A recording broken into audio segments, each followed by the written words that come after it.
Buenos días, mi nombre es Julia Marco Cabañero. Actualmente estoy cursando segundo de bachillerato en la modalidad de Ciencias de la Salud y les voy a exponer mi proyecto de investigación sobre la automedicación y el autodiagnóstico. Antes de empezar, os voy a hacer una breve introducción, os voy a comentar un poco los objetivos principales de mi proyecto, nos centraremos más a fondo en lo que es el autodiagnóstico y la automedicación, comentaré un poco las encuestas que realicé a las distintas clases del centro, las soluciones que encontramos a los problemas y las conclusiones que saqué a raíz de toda esta investigación. Para empezar, Internet ha puesto a nuestra mano cualquier tipo de información, tanto para bien como para mal, y esto en cuanto a salud nos puede perjudicar o nos puede beneficiar. Nos puede beneficiar en el sentido de que podemos consultar información sobre cualquier tipo de enfermedad o nos puede perjudicar ya que puede que nos preocupemos excesivamente por la misma. Voltaire nos decía que el arte de la medicina consistía en entretener al paciente mientras que la medicina se encargaba de curar la enfermedad. Esta afirmación ha ido aumentando a un ritmo vertiginoso y preferimos confiar ciegamente en lo que leemos en Internet antes que en la labor de los profesionales o en la naturaleza. Últimamente preferimos acudir a las consultas médicas para confirmar una supuesta enfermedad que nosotros creemos que padecemos y nos automedicamos debido a que los medicamentos son elementos de fácil acceso para utilizar por iniciativa propia. Los objetivos principales de mi proyecto eran evaluar la prevalencia de la automedicación, averiguar la frecuencia con la que ésta se llevaba a cabo y concienciar e informar sobre lo que era el autodiagnóstico. Ahora nos vamos a centrar en el autodiagnóstico, que es el análisis y valoración de un estado de salud o calidad que hacemos nosotros mismos. Sus riesgos principales son no ir al médico, ya que pensamos que tenemos cualquier tipo de información en Internet. Podemos llegar a los diagnósticos incorrectos. Un ejemplo muy claro sería el dolor menstrual, ya que muchas de nosotras pensamos que es un dolor normal y evitamos acudir a una consulta médica, pudiendo ser muy perjudicial porque puede llegar a ser endometriosis. Tenemos los tratamientos incorrectos, o lo que es lo mismo, tratarse para enfermedades que no son las que nosotros padecemos. Nos podemos convertir en cibercondríacos o hacer una búsqueda excesiva en cuanto a salud y preocuparnos excesivamente, y sobre todo la poca fiabilidad que tienen algunas páginas de Internet. Todos conocemos los remedios caseros o los remedios de la abuela, pues muchos de ellos no son tan fiables o eficaces como pensamos, como es el ejemplo de colocarnos un ajo dentro de la nariz de esta manera cuando estamos resfriados para aliviar la congestión. Pues esto no es tan fiable, ya que hay ciertos componentes del ajo que lo que hace es irritar el revestimiento y bloquear el flujo del moco, provocando un sangrado de nariz. Otro ejemplo es cuando nos da un calambre durmiendo y nos dicen que tomemos un plátano debido al potasio que contiene. Pues bien, esto no es cierto en su totalidad, ya que aparte de tener que tener nivelados el potasio, tenemos que nivelar tanto el calcio como el sodio. Ahora, centrándonos en la automedicación, es el uso y selección de medicamentos por parte de los individuos para tratar enfermedades o síntomas autorreconocidos. Sus principales riesgos son la toxicidad.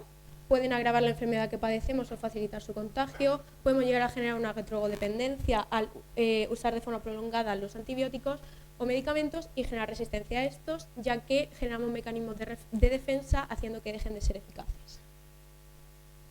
La automedicación responsable, ¿qué es? Es la selección y uso de medicamentos que no quieren receta médica con el propósito de tratar enfermedades o síntomas que son autorreconocidos. Las recomendaciones para llevar a cabo esta automedicación responsable es básicamente pedir consejos a los farmacéuticos si lo que vamos a consumir son medicamentos sin receta, leer los prospectos atentamente y si tenemos alguna duda consultarlo con nuestro farmacéutico y si los síntomas empeoran acudir de urgencia al médico. Tenemos los errores en la medicación, que estos surgen por varios factores. Uno de ellos sería combinar medicamentos que tienen la misma composición pero están destinados para lo que son patologías diferentes, o medicamentos que tienen composición antagónica, lo que es decir que la acción de uno provoca el freno o que el otro deje de hacer su efecto. ¿Por qué se producen estos errores? Por diversos factores. Uno de ellos es la mala comunicación con nuestros médicos, los errores en las abreviaturas médicas que no están muy claras o medicamentos que son similares o tienen nombres parecidos. ¿Qué es un medicamento? Pues un medicamento es una sustancia o preparado que tiene propiedades curativas o preventivas que se administran tanto a personas como animales con la finalidad de ayudar al organismo para recuperarse de ciertas enfermedades o para prevenirlas. Tenemos tres tipos de medicamentos: los FP, que son las especialidades farmacéuticas publicitarias, o los medicamentos sin receta, como pueden ser los antigripales. Los FG, que son los equivalentes farmacéuticos genéricos, los medicamentos genéricos, y los OTC, o over the counter, que los encontramos, que son de venta libre y son más dedicados hacia lo que es la higiene personal. Hemos clasificado los distintos medicamentos que se emplean a la hora de medicarse o automedicarse en aquellos que llevan receta médica y en los que no lo llevan. Encontramos los antibióticos, que son los que se encargan de frenar infecciones provocadas por bacterias, los analgésicos opiáceos, que se encargan de la inflamación o el dolor o la fiebre, y los clasificamos en mayores o menores. Los menores se encargan de las dolencias que son más comunes y los mayores en otras que son más severas, como puede ser la artrosis. Luego tenemos los antiinflamatorios no esteroides, que se encargan de la inflamación, y los psicofármacos, que son los que se encargan de los brotes psicóticos y los trastornos de bipolaridad, ansiedad o crisis de pánico. Tenemos estos sin receta médica, los no opiáceos, los analgésicos no opiáceos, como puede ser el paracetamol y el ácido acetilsalicílico, y los antiinflamatorios no esteroides, que como veis están tanto en receta médica como sin receta médica, y eso significa dependiendo de los miligramos que contenga dicho medicamento. Muchas veces hemos estado buscando en internet ya sea información sobre medicamentos o para comprar alguno, y únicamente es legal vender medicamentos en internet que no lleven receta médica. Si estamos buscando por internet y encontramos algún medicamento que sea necesario que lleve receta médica, automáticamente no es fiable, ya que no tenemos la certeza de que sea real, de que haya caducado o de que tenga buena calidad. Para elaborar este apartado de mi proyecto, lo que hice fue pasarme por las diversas farmacias de Gin, preguntando cuáles eran los medicamentos que más se vendían sin receta. Pues bien, no hay ningún medicamento que se pueda vender sin receta, pero sí existen unos medicamentos de venta publicitaria con un nombre comercial, más caros y contienen menos dosis de dicho medicamento para evitar la sobremedicación. Un buen ejemplo sería el Gelocatil, que es el paracetamol de 1 gramo de marca comercial con 10 comprimidos. Esto hablamos de una dosis para alrededor de 3 días, y si no mejoran los síntomas una vez consumidos dichas dosis, acudiríamos al médico para que nos recetase el de 40 comprimidos. Otro ejemplo sería el Frenadol. Los medicamentos de venta libre tenemos los analgésicos como el paracetamol o el ibuprofeno, los que se encargan de aliviar el dolor de garganta, la tos o los resfriados, los que se utilizan para las alergias, para los dolores estomacales, ya sean náuseas, vómitos o diarreas, y para erupciones cutáneas o el picazón. Ahora os voy a comentar un poco sobre las encuestas que realicé en las clases de secundaria y bachillerato del centro. Obtuvimos alrededor de 142 respuestas y hemos cogido las preguntas más relevantes. Sus principales objetivos era ver el número de gente que se automedicaba, ver los rangos de edad donde esto se llevaba a cabo y sobre todo ver qué medicamentos se consumían. La primera pregunta que hicimos fue que si se automedicaban. Vemos que un 57,75% sí se automedica, mientras que el 42,24% restante no lo hace. Hicimos la distribución de la gente que sí se automedicaba por género. Vemos un claro predominio de las mujeres con un 57,04%. Luego lo distribuimos por rangos de edad para ver, evidentemente, como ya he dicho, cuál era el rango donde más se llevaba a cabo, y vemos un claro predominio del rango de edad de 16 a 17 años con un 47,56, seguido de 15 a 16 años con un 21,95. Luego, los tipos de medicamentos empleados, los que más se consumen son los antiinflamatorios, con casi un 58%, y luego se consumen en menos cantidad los antigripales y los antibióticos. Y preguntamos si habían llevado a cabo la automedicación en el último mes y un 70,42% afirma haberse automedicado en el último mes.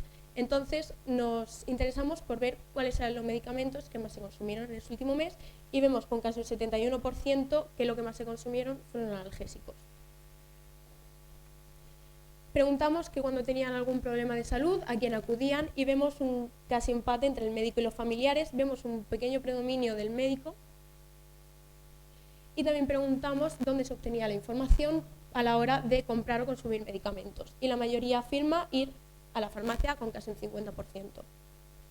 Las conclusiones sacadas a raíz de la encuesta es el claro predominio de las mujeres que se automedican frente a los hombres. El rango de edad donde más se lleva a cabo es entre los 16 y los 17 años. Los medicamentos más consumidos son los antiinflamatorios y vemos un gran número de personas que se automedicaron en el último mes consumiendo analgésicos.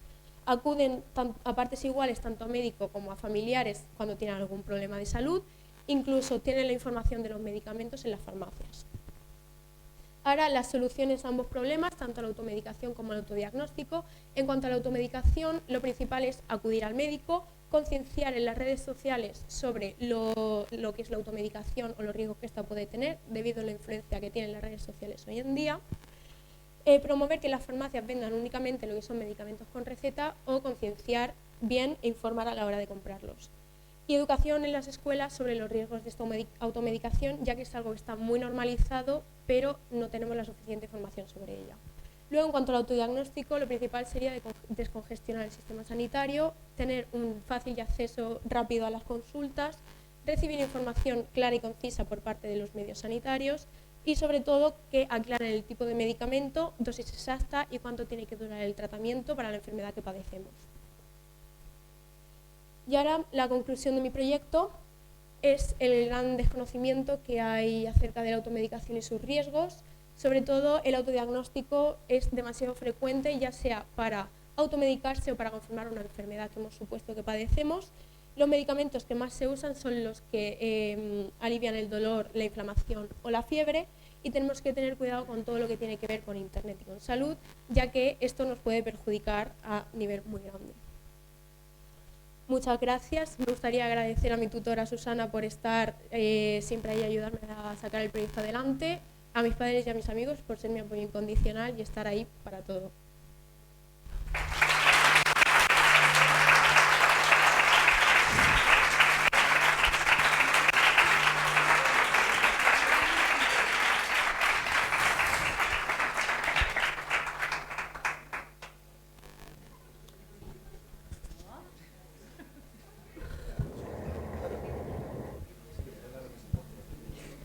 Adiós.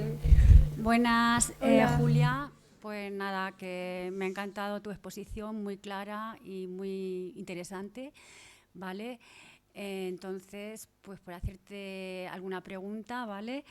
Pues, ¿por qué piensas tú, es tu opinión, claro, de que te hayan salido que entre los 16 y 17 años, pues el porcentaje de automedicación es mayor que con otras edades? A ver, yo creo que debido, sobre todo en el sexo femenino, debido a la menstruación, por ejemplo, ya que hay veces que afecta más el dolor y deciden tomar más pastillas, o debido al estrés o la ansiedad que pueden tener por los estudios, deciden acudir a los psicofármacos o los ansiolíticos. Pues muy bien, muchas gracias. Bueno, nada, enhorabuena por tu trabajo. Es bastante interesante porque creo que, vamos, aquí en la sala todos alguna vez hemos mirado, hemos recurrido a Internet para ver algún síntoma de los que creemos que tenemos y al final, bueno, consultar Internet a veces es bastante peor porque siempre el diagnóstico suele ser bastante peor de lo que realmente... Pero es verdad que es un peligro el acceso a Internet y demás para la medicina o para este autodiagnóstico, y has puesto una serie de soluciones al final. ¿Cuál crees tú que realmente podría resultar efectiva para concienciar a la población del peligro de automedicarse o de tomar, por ejemplo, pues los analgésicos ibuprofeno? Todos tomamos muchísimo y al final puede tener efectos secundarios a la larga. Entonces, ¿de qué manera se puede llegar a concienciar realmente? A ver, sí es verdad que a la hora de tomar cualquier medicamento, cada cuerpo y cada enfermedad es un mundo, pero yo creo que lo importante es tener una buena formación sobre los medicamentos que más se consumen, como pueden ser los ibuprofenos, por ejemplo, informarse muy bien, no en Internet, ya que no es muy fiable en la mayoría de los casos, pero sí a la hora de una consulta médica, cuando vas a comprar el medicamento, preguntarle a los farmacéuticos sobre cuál es la recomendación, en plan, cuánto tienes que tomar y sobre cuánto tiempo tienes que estar tomándolo, como he dicho, que especifiquen las dosis y cuánto tiene que durar el tratamiento. Información por parte de gente fiable, como pueden ser los farmacéuticos. Vale, gracias. Nada, yo darte la enhorabuena, ¿vale? Por el trabajo y la exposición. Me ha gustado mucho, lo has hecho muy bien, la verdad, muy tranquila, muy claro y como pregunta, solo una te haría, que es que si tú... ¿Cuál crees que es el principal motivo que lleva a la gente a automedicarse y bueno, primero autodiagnosticarse, entiendo, y luego automedicarse? A ver, autodiagnosticarse, yo creo que, por ejemplo, hablando desde mi experiencia personal, hay veces que hay determinadas pruebas médicas que nos pueden dar miedo y entonces preferimos recurrir a buscar en internet soluciones, como ya he dicho, remedios caseros que puedan aliviarlo, así evitar consultas médicas, pérdidas de tiempo, porque como he dicho hay muchas veces que está congestionado el sistema sanitario y nos podemos tirar muchísimo tiempo en la sala de espera. Y en cuanto a automedicarse, pues básicamente lo mismo, creer que un medicamento, vale, me duele la cabeza, pues yo creo que este medicamento me va a venir bien y no ni consulto con un farmacéutico, ni consulto con un médico, simplemente me lo tomo porque internet me lo ha dicho. Muy bien, muchas gracias.